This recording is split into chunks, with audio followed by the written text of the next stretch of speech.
Baik, untuk pertemuan kita pagi ini kita akan mulai dengan anatomi sistem perkemian, kemudian kita lanjutkan dengan fisiologi sistem perkemian dan mikturisi ya atau proses berkemih. Saya akan menampilkan, apakah sudah terlihat?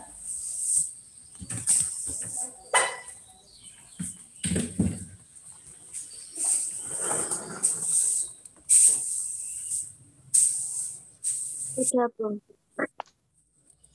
Baik, ini sistem perkemian ya, ini sistem organ. Jadi kalau sistem organ itu ada beberapa organ. Nah, organ apa saja yang ada pada sistem perkemian? Sandy?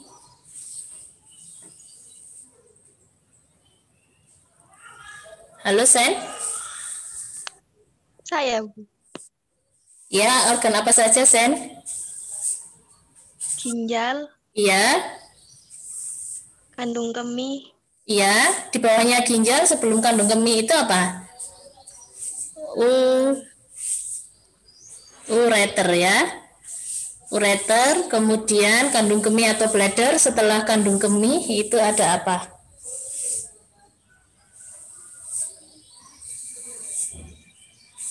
Uretra, ya ureter. Nah, jadi ginjal ada sepasang, kemudian ada ureter, ada bladder, ada uretra. Nah, ini sistem perkemian. Nah, nanti kalau ketemu soal seperti ini, bisa ya menjawab, ini apa? Ginjal. Ini mahasiswa kadang ketemu soal ini apa? Jantung, gitu jawabannya. Jangan ya. Nah, ginjal ini letaknya di retroperitoneal rongga abdomen ya, antara vertebra torak ke-12 dan lumbal ke-4. Ginjal kanan letaknya lebih tinggi dibandingkan ginjal kiri ya. Nah, lapisan ginjal ini ada 3. Yang pertama lapisan yang langsung membungkus ginjal, namanya kapsul renal. Kemudian setelah kapsul renal ada dibungkus lagi ya, ada lapisan lemak, namanya kapsul adiposa. Kemudian setelah kapsul adiposa ada renal fascia. Ini sekaligus melindungi ginjal dan organ atau dinding abdomen.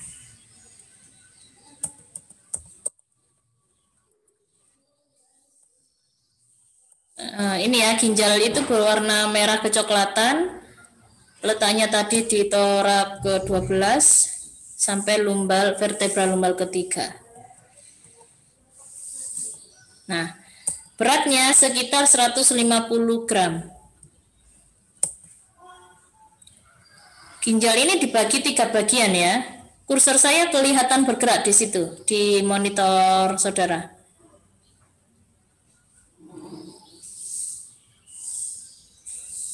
Terlihat? terlihat, Bu. Terlihat ya. Jadi ginjal ini dibagi menjadi 3 bagian. Bagian yang ini bagian korteks. Kemudian bagian yang di bawah korteks ini bagian medula ya, yang ada piramid-piramidnya ini, medula. Kemudian yang dalam ini adalah pelvis. Ya, jadi yang paling luar setelah lapisan ginjal tadi ada korteks, kemudian ini adalah medula, dan yang paling dalam ini pelvis. Nah, kita bahas korteks dulu ya. Korteks ini memang relatif lebih tipis ya dibandingkan medula. Nah, pada bagian medula itu terdapat yang namanya piramida ginjal ya, atau piramid renal. Isinya piramid renal itu semacam kaliks ya, kaliks atau saluran. Ada saluran yang kecil-kecil kemudian berkumpul menjadi saluran yang besar atau kaliks mayor akan bergabung menjadi pelvis renal. Nah, ini ya, saya jelaskan dari gambar. Jadi ada piramid. Nah, ini di bagian medula. Satu ginjal bisa 8 atau lebih piramid. Ya, kemudian tersusun atas kaliks minor bergabung menjadi kaliks mayor bergabung menjadi pelvis. Nah, saluran ini nantilah yang akan mengalirkan urin ya dari medula ke bagian pelvis, nanti dari pelvis keluar ke ureter. Ya. Jadi ini yang kursor saya yang bergerak ini bagian apa?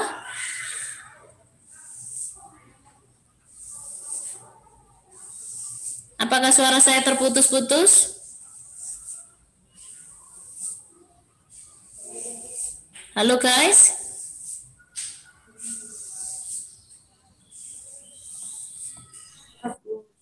Iya, Bu. Jelas suara saya? Kalau ditanya dijawab ya.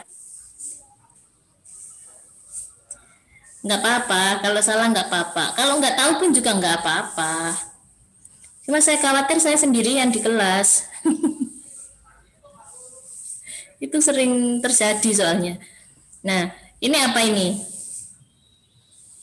Bagian apa ini? Korteks. Korteks, bener banget. Yang ini yang ada piramidnya ini? Medula. Medula. Nah, di antar piramid, jarak antar piramid ini ya, ini kolumna Bertin namanya. Nah, medula ini ada kaliks minor ya, kemudian ke sini kaliks mayor, semakin ke sini kaliks mayor membentuk pelvis. Pelvis. Kemudian yang ini lemak ya, yang kuning-kuning ini ya, lemak. Kemudian yang warna merah ini apa?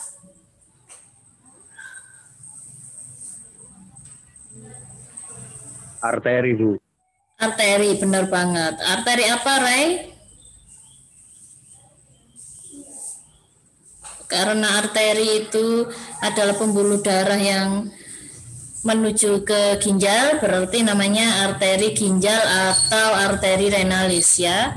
Kalau yang biru ini? Vena, yang biru vena, Bu. Benar, vena apa? Vena ginjal, Bu. Vena renalis, benar banget ya, vena renalis. Nah, jadi harus lengkap karena kan arteri vena itu banyak ya, arteri renalis, vena renalis. Nah, yang keluar dari pelvis ginjal, pelvis atau pielum, yang keluar ini menuju ke sini, ini apa ini? Ureter. Ureter ya, ureter. Sandy masih mendengar suara Bu Catherine?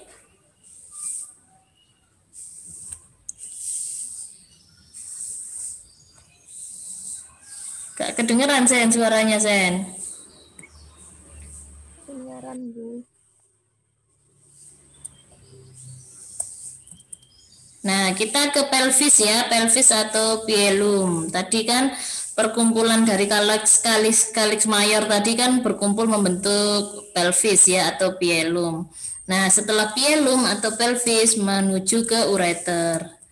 Nah, di bagian pielum ini juga terdapat yang namanya hilus ya. Ini yang dilingkari nih ya, hilus. Nah, apa itu hilus? Hilus itu perkumpulan dari perkumpulan. Hilus ini tempat di mana banyak pembuluh darah, kelenjar limfe, saraf, kemudian ureter. Nah, ini berkumpul di sini ya sebagai jalan keluarnya urin dan juga jalan masuk dan keluarnya aliran darah. Ya, ini namanya hilus. Nah, itu tadi ya. Jadi kan manusia tersusun atas banyak sistem organ. Sekarang kita bahas sistem organ perkemian. Sistem organ perkemian ada beberapa organ, ada organ ginjal, ureter, bladder, uretra. Tadi kita sudah bahas. Mohon maaf menyela. Iya? Kecepatan, Bu. Oh, terlalu cepat. Ya. Yang mana? Ya. Jelas. Nanti saya ulang. Hilus ini ya, nah ada penjelasannya, nanti saya kasih slide-nya. Nanti saya kasih rekamannya, biar suara saya ini teringat selalu. Sampai satu kitanya. Jadi hilus ini ya, Birgitta, hilus ini kumpulan dari pembuluh darah, arteri, vena, kelenjar limfe, ada juga ureter, ada juga saraf ya. Nah, oke, saya cuma ingin menyampaikan kita belajar dari mulai yang besar dulu, kemudian ke yang bagian yang lebih kecil ya. Jadi kalau manusia itu tersusun atas sistem organ yang saat ini sedang kita bahas itu adalah sistem organ perkemihan. Tadi kan saya sampaikan ya, sistem perkemihan itu ada ginjal, ureter, bladder, uretra. Nah, ginjal ini kalau kita breakdown lagi, kalau kita lihat isinya ya, di dalamnya itu ada unit yang lebih kecil lagi ya, unit fungsional terkecil dari ginjal. Sepertinya sudah pernah mendengar kok sama istilah ini. Apa istilahnya? Unit fungsional terkecil dari ginjal. Ini gambarnya apa ini? Sandy, Brigitta, Ray? Unit fungsional terkecil dari ginjal, yaitu adalah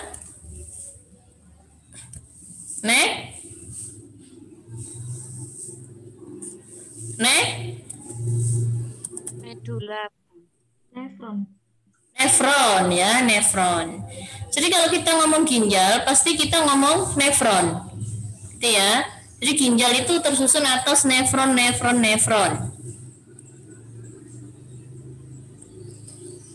Nah, satu ginjal ya ini ya, ini nefron banyak sekali. Satu ginjal bisa ada 1 juta nefron, 1 sampai 1,2 juta nefron. Berarti kalau 2 ginjal berarti ada lebih dari 2 juta nefron ya. Nah, ini gambarnya nefron ya. Jadi kalau bagian ginjal seperti ini kan nggak kelihatan. Nah, ini diperbesar. Nah, ini bagian nefron. Nah, nefron ini terdiri dari apa ini? Glomerulus ya, bagian vaskuler ya, glomerulus dibungkus oleh kapsula Bowman. Setelah darah masuk ke glomerulus akan dialirkan ke tubulus ya. Nah, jadi bagian nefron itu ada 2, 1 bagian vaskuler, 2 bagian tubulus. Bagian vaskuler ada glomerulus dan kapsula Bowman. Kenapa disebut bagian vaskuler glomerulus? Iya, karena isinya di dalamnya glomerulus itu adalah arteri yang sangat kecil, itu kita sebut arteriol. Ya, di dalamnya glomerulus ini ada banyak sekali pembuluh darah. Sedangkan bagian tubuler itu dibagi 4 ya. Ada tubulus proksimal, kemudian loop of Henle atau lengkung Henle. Ya, kemudian yang ujung ini tubulus distal. Setelah tubulus distal, tubulus pengumpul ya atau collecting tubulus. Setelah itu di sini ada ureter. Ya, di sini ada pelvis, kemudian ureter. Saya ulang ya. Jadi nefron, bagian terkecil dari ginjal itu nefron. Kemudian nefron dibagi lagi, ada bagian vaskuler dan ada bagian tubular. Bagian vaskuler isinya pembuluh darah kecil atau kita kenal arteriol. Nanti ada arteriol afferent, ada arteriol efferent. Nah, letaknya di glomerulus ini. Glomerulus dibungkus oleh kapsula Bowman. Nah, itu bagian vaskuler. Nah, setelah glomerulus dan kapsula Bowman, yaitu ada bagian tubular atau tubulus. Tubulus ini ada 4 ya, ada tubulus proksimal, kemudian lengkung Henle atau loop of Henle, kemudian ada tubulus distal atau tubulus ujung, dan tubulus pengumpul ya atau collecting tubulus. Setelah itu urin akan masuk ke ureter. Ya. Nah, itu tadi tentang nefron. Nanti kalau kurang jelas bisa kita ulang lagi ya lebih lanjut. Nah, bagian-bagian nefron ya. Oh, ini ada gambar yang lebih jelas ini ya. Jadi yang merah ini arteri renalis, yang biru ini vena renalis ya. Nah, kemudian ini adalah glomerulus ya, yang seperti banyak pembuluh darah atau celah ya, atau pori-pori. Ini glomerulus, ini kapsula Bowman, pembungkusnya glomerulus. Setelah itu ada tubulus distal, tubulus proksimal, kemudian turun ke bawah ini ada loop of Henle atau lengkung Henle. Ya, kemudian naik ke atas ini tubulus distal, kemudian urin masuk ke sini, ini tubulus pengumpul, nanti tubulus pengumpul berhubungan dengan pelvis renal, kemudian berhubungan dengan ureter. Ya. Oke. Ada yang perlu dibahas sampai di sini atau kita lanjut dulu?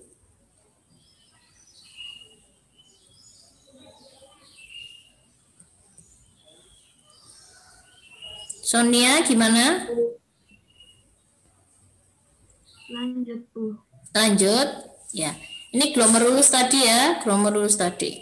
Kalau memang arteri yang besar, arteri renalis ya yang masuk. Tapi kalau sudah lebih dalam lagi kan dibagi lagi ya. Percabangan dari arteri atau arteri yang kecil-kecil itu kan namanya arteriol. Nah, ini arteriol, ada arteriol afferent yang masuk ke glomerulus. Kemudian di glomerulus terjadi proses penyaringan atau filtrasi. Setelah disaring atau setelah difiltrasi, darah tadi akan keluar melalui arteriol efferent. Darahnya keluar ke arteriol efferent. Nah, yang sisanya yang sudah saringannya akan masuk ke tubulus proksimal. Ya, nanti dari tubulus proksimal ke loop of Henle, ke tubulus distal, ke tubulus pengumpul, kemudian ke ureter. Begitu ya.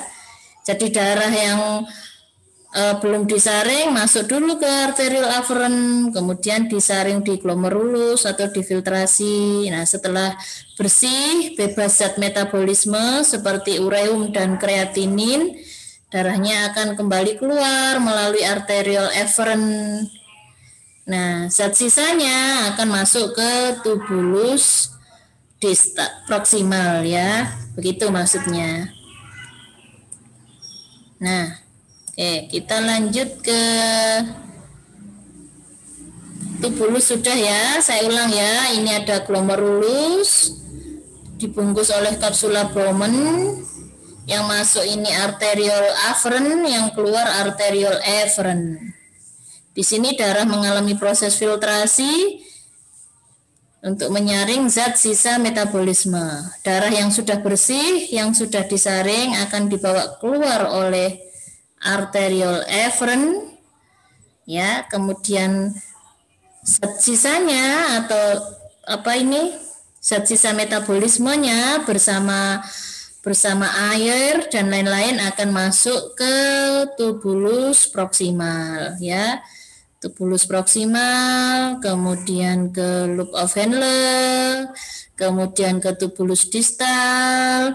Ini melalui proses pemindahan elektrolit dan lain-lain, nanti kita bahas lebih lanjut. Kemudian masuk ke tubulus pengumpul, lama-kelamaan urinnya semakin pekat masuk ke ureter.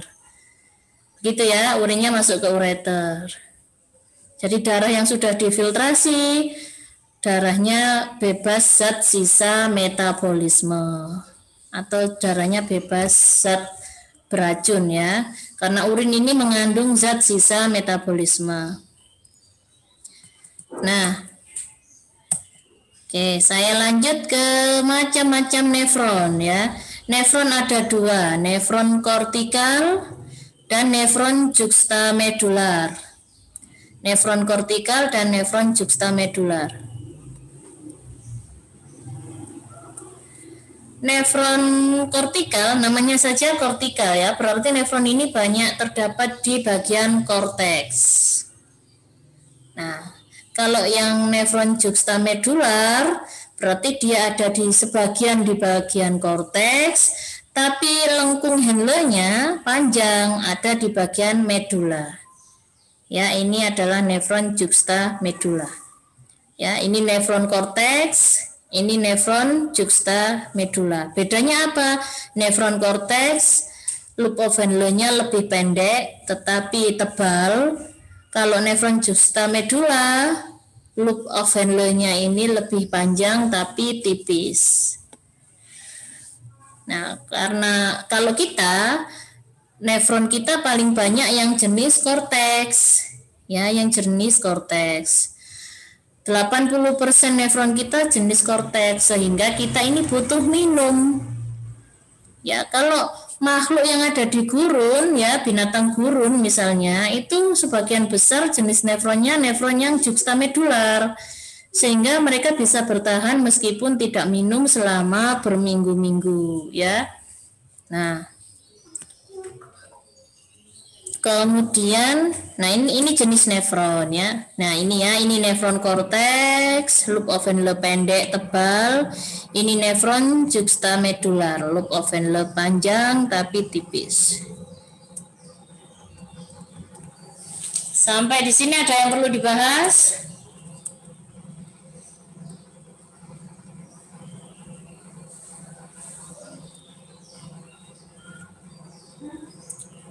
Kita masuk ke vaskularisasi ginjal ya. Saya harap suara saya masih terdengar jelas.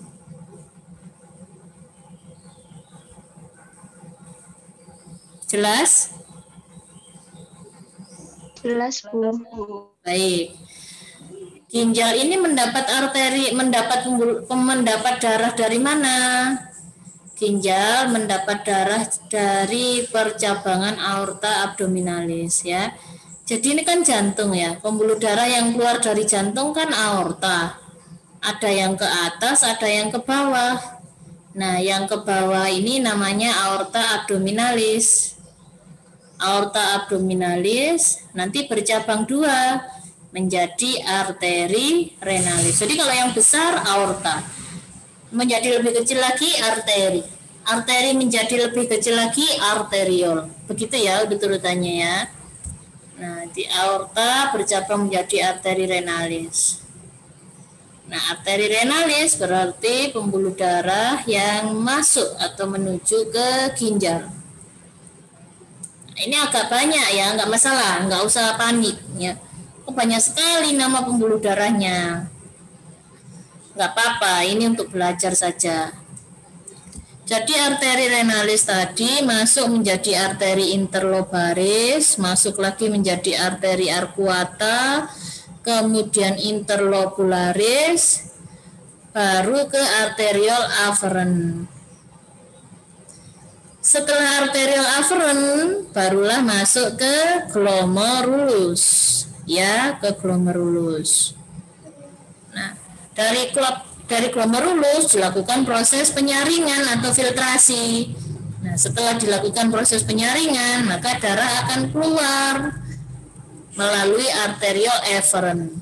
Ya, kemudian interlobularis, kemudian vena arcuata, vena interlobaris, vena renalis, baru ke vena cava inferior, setelah itu masuk lagi ke jantung. Saya tidak ingin kalian menghafalkan ini, tidak ya. Yang saya ingin tekankan di sini adalah darah yang masuk ke ginjal ya melalui arteri renalis itu akan masuk ke glomerulus melalui arteriol afferent ya. A dulu baru glomerulus baru E ya. A dulu baru E, arteriol afferent kemudian masuk ke glomerulus baru keluar ke efferent, arteriol efferent. Nanti setelah dari arteriol efferent otomatis langsung menuju ke vena renalis. Ya, kalau sudah dari vena renalis kembali ke sirkulasi tubuh ya, vena cava inferior baru masuk lagi ke jantung. Begitu terus menerus. Siklus ini begitu terus menerus. Ya, kenapa terus menerus? Ya memang semua darah di dalam tubuh kita harus disaring. Ya, harus disaring, harus difiltrasi. Kalau tidak disaring, kalau tidak difiltrasi, maka darah kita akan banyak mengandung apa?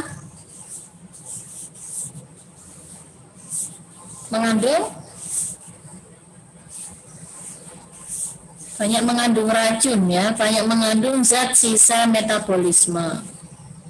Ya, zat sisa metabolisme seperti ureum, kreatinin itu zat sisa metabolisme. Nah, itu tadi terkait vaskularisasi ya atau aliran darahnya. Nah, ginjal ini memiliki bagian yang unik ya. Kalau tadi kan kita sudah bahas bagian vaskuler. Nefron ada dua bagian ya, vaskuler dan tubuler. Vaskuler itu glomerulus dan kapsula Bowman. Tubuler atau tubulus itu yang mulai dari tubulus proksimal sampai tubulus pengumpul tadi ya. Nah, ini ada bagian yang unik adalah kita sebut aparatus juxtaglomerulus. Ya, bagian yang unik ini kenapa bagiannya unik? Karena bagiannya itu tersusun atas vaskuler dan tubular. Ya, namanya aparatus juxtaglomerulus. Ya, yang dilingkarin ya. Aparatus juxtaglomerulus. Nah, pada bagian inilah ya saudara, pada bagian aparatus juxtaglomerulus inilah terdapat makula densa. Ya, kenapa sih ini saya sampaikan? Karena nantinya makula densa inilah yang menghasilkan hormon renin. Di jantung kita belajar renin. Di pernapasan ada renin. Ya. Sehingga kita tahu dari mana asalnya renin. Ya, renin berasal dari makula densa. Makula densa adanya di aparatus juxtaglomerulus. Aparatus juxtaglomerulus adanya di nefron. Begitu ya. Nah, pernah dengar istilah renin? Hormon renin. Hormon renin adalah hormon yang mengatur tekanan darah. Ya, hormon yang mengatur tekanan darah. Jadi tekanan darah kita yang sejauh ini stabil berkat adanya peran renin. Begitu ya. Brigita bisa dengar suara saya? Bisa, Bu. Bisa ya. Nah, kira-kira menurut saudara, ya Rizky, kalau orang yang tekanan darahnya tidak stabil atau sering hipertensi, kira-kira bisa merusak ginjal atau tidak? Oh, Rizky terputus, Rizky. Ismi.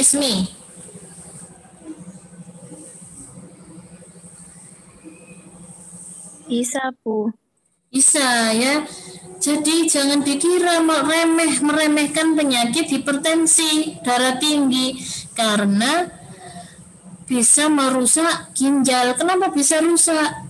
Ya karena yang mengatur tekanan darah itu renin. Ya, kalau terus-terusan hipertensi tidak terkontrol, maka ginjalnya bisa rusak. Gitu ya. Jadi ini perjalanan tentang hormon renin ya. Hormon renin adanya di makula densa. Makula densa adanya di aparatus juxtaglomerulus. Nah, ini sedikit ya di luar ginjal. Jadi ginjal kita yang ada dua itu, di atasnya ada kelenjar adrenal, ya yang seperti mahkota ini ya. Nah, kelenjar adrenal ini masuk sistem endokrin ya, nanti dipelajari di sistem endokrin. Gitu ya. Fungsinya sama, mensekresi hormon-hormon juga. Nah, kita masuk ke ureter ya. Tadi kan setelah pelvis turun ke bawah itu ada ureter. Ureter ini ada 2 pasang juga ya. Letaknya mulai dari pelvis renal sampai dengan ke rongga pelvis ya, sampai dengan ke bladder. Jadi urin itu sudah dari pelvis akan turun ke ureter ya, ini ureter. Jadi tidak, karena sudah belajar maka jangan salah lagi menyebut ya. Setelah ginjal ureter. Nah, yang di luar ini uretra. Gitu ya. Jadi urin masuk ke ureter. Di sini ada, urin itu tidak hanya masuk ke ureter dan bladder karena pengaruh gravitasi saja, tidak ya, melainkan karena adanya gerakan peristaltik ureter yang mendorong urin dari atas ya, pielum sampai ke bladder ya. Jadi ada gerakan peristaltik. Tidak hanya usus ya yang ada gerakan peristaltik, tapi ureter juga memiliki gerakan peristaltik. Nah, ini ureter. Setelah itu urin setelah masuk ke ureter masuk ke bladder ya, atau vesika urinari atau kandung kemih. Nah, kandung kemih ini letaknya di belakang simfisis pubis ya. Simfisis pubis, tahu simfisis pubis ya? Tahu simfisis pubis. Jadi kalau kita bladdernya penuh, simfisis pubisnya terlihat agak membesar.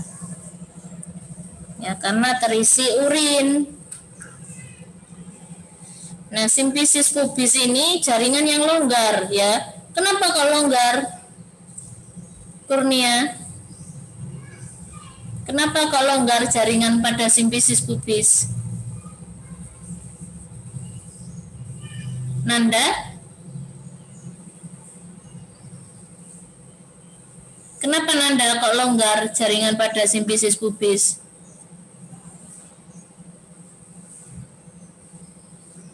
Febri? Kenapa longgar? Karena mungkin untuk menampung urin. Benar banget ya. Itu tadi suaranya siapa? Mohon maaf tidak muncul di saya. Saya. Ismi ya. Oh, mohon maaf tidak muncul di saya. Ya, kenapa longgar? Karena memberi ruang untuk bladder menampung urin ya. Kalau nggak longgar, bladder kapasitasnya kecil nggak? Waktu kita sehari ini akan habis untuk ke toilet ya, kencing terus. Jadi karena ini longgar, memberi ruang pada bladder sehingga memberi kesempatan kita untuk beraktivitas tanpa harus diganggu sering-sering kencing, begitu ya. Ini salah satu nikmat yang harus kita syukuri ya. Nah, bladder ada beberapa bagian ya, bagian korpus atau badannya dan bagian kolum atau lehernya. Nggak masalah itu. Nah, saya ingin sampaikan di sini ya, bladder ini ada namanya otot destrusor. Ya, otot destrusor. Otot inilah yang bisa mengempis begitu ya, untuk menampung urin, mengeluarkan urin, itu karena ada otot destrusor, begitu ya. Nah, di bawahnya bladder ada namanya uretra ya, ini uretra. Ya, kalau pada perempuan namanya uretra dan meatus. Kalau pada laki-laki namanya uretra dan orifisium uretra. Ya. Uretra pada perempuan lebih pendek ya, sekitar 4 cm saja. Nah, di uretra ada 2 sfinkter. Sphincter interna dan sphincter eksterna. Sphincter ini semacam pintu begitu ya. Pintu. Kalau sphincter interna ini tersusun atas otot polos. Sehingga cara kerjanya di luar kesadaran kita. Kalau sphincter eksterna ini tersusun atas otot rangka.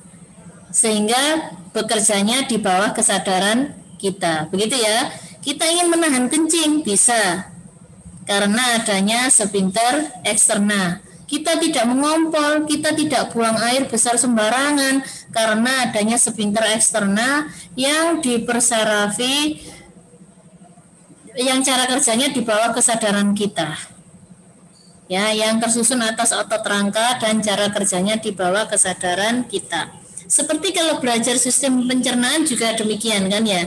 Di anus ada sphincter anus interna, ada juga sphincter eksterna. Saya rasa itu.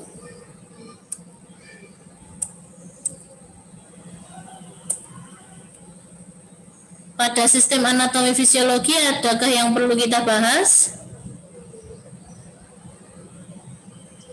Mohon izin bertanya, Bu.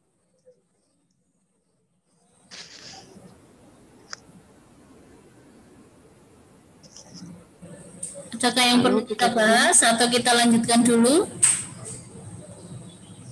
Mohon izin bertanya, Bu. Oh, silakan Febri ya. Tadi kan pada saat itu ada bladder sama simfisis pubis itu ada kelonggaran, itu kan untuk menampung urin agar kita itu tidak sering buang air kecil. Nah, kalau biasanya kalau untuk yang mengalami sering buang air kecil itu penyebabnya itu apa ya, Bu? Oh ya. Terima kasih, Bu Catherine. Ya, nanti kita akan bahas itu di infeksi saluran kemih ya. Sebenarnya tidak hanya infeksi saluran kemih yang membuat kita sering kencing ya. Pembesaran prostat pada pasien laki-laki yang sudah usianya di atas 50 tahun itu juga akan menyebabkan sering kencing. Ibu hamil terutama trimester pertama dan trimester ketiga itu juga akan sering kencing, begitu ya, karena kan letak rahimnya, karena janinnya tadi ya, janinnya itu akan memakan tempat sampai ke di rongga pelvis ya, sampai menekan bladder, sehingga akan sering kencing, begitu ya Febri ya.